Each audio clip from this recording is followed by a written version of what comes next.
السلام علیکم میرے بہن بھائیوں. میرے پیچھے ایک خط ہے جو کہ بینظیر بھٹو شہیدہ بینظیر بھٹو نے لکھی تھی، اور اس نے یہ خط بھیجی تھی ٹو دوز پیپل جو کہ تعزیہ کے لیے آئے تھے میرے دادا کی شہادت کے بعد.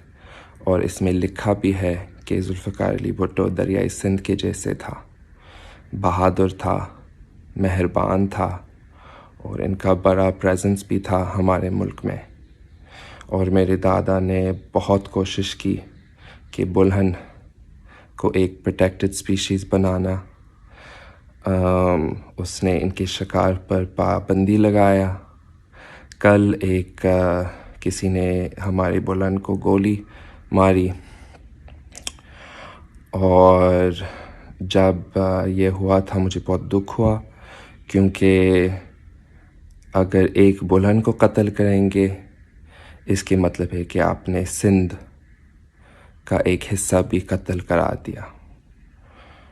سو اب تو we should all be in a state of grief and a state of mourning. اور جس نے یہ گناہ کیا ہے، میں آپ سے ریکویسٹ کرتا ہوں کہ پلیز آپ یہ آئندہ نہ کریں. یہ چیزیں بہت اسپیشل ہے، خاص ہے، اور ہم اس کو لوز نہیں کر سکتے ہیں. Thank you.